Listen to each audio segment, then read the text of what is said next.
So what brings you into the studio this morning? I know we're going to be talking a little bit about what you are recently involved in. What you got going on?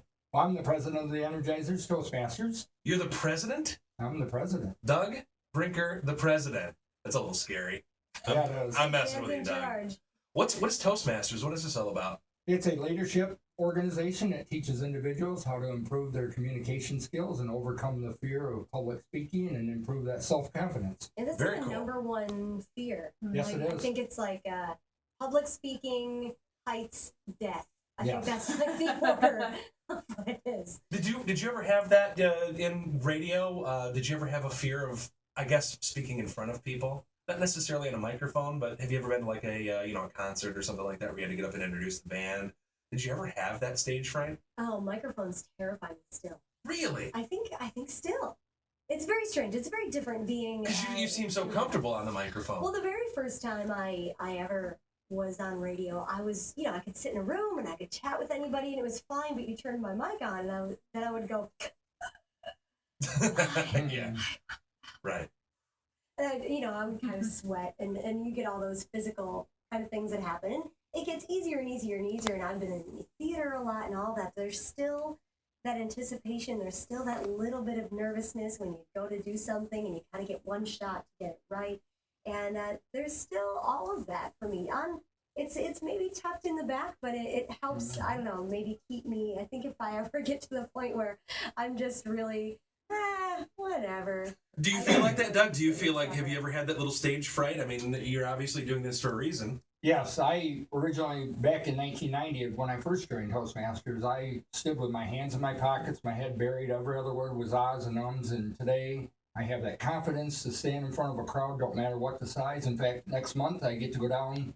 I am part of a Heart of a Toastmasters book that I've submitted a story to, and I'm one of 145 other individuals from around the world that'll get the opportunity.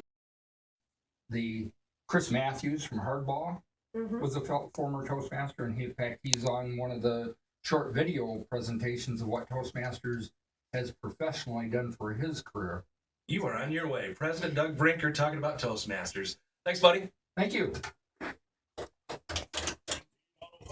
was great. Yeah, that was awesome. You did a great job. Nice More job, man. people who come in here to do interviews with us could benefit, I think, from Toastmasters. Absolutely. If I would have done this, the first back in 1990, 91 when I first joined, I'd be like, my name's Doug Brinker. I remember you back then. You weren't quite that shy, though. Maybe on a microphone. When I competed because when I was part of the JC's organization and I competed for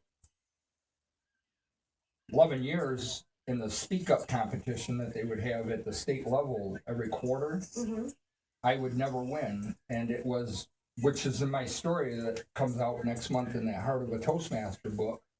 And it actually, because I came to Toastmasters and I ran that speech by and I got the critical peer review evaluation, which the JCs did not offer then, it helped capture in 1996 at Boyne Mountain a state Speak Up championship. That's great. That's great. That's really exciting.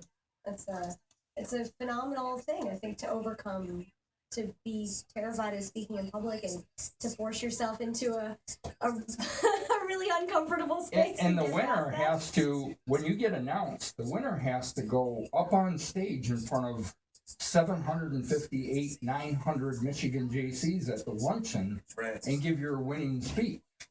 So I'd never done that. I mean, I'd spoken in front of maybe 25, 30 people max. So it's like when they called my name, first I started bawling because I had finally gotten that monkey off my back. Sure.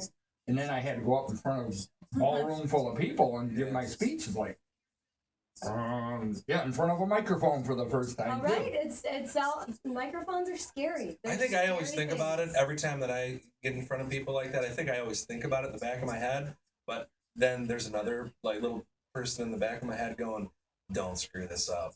Don't think about that, and don't."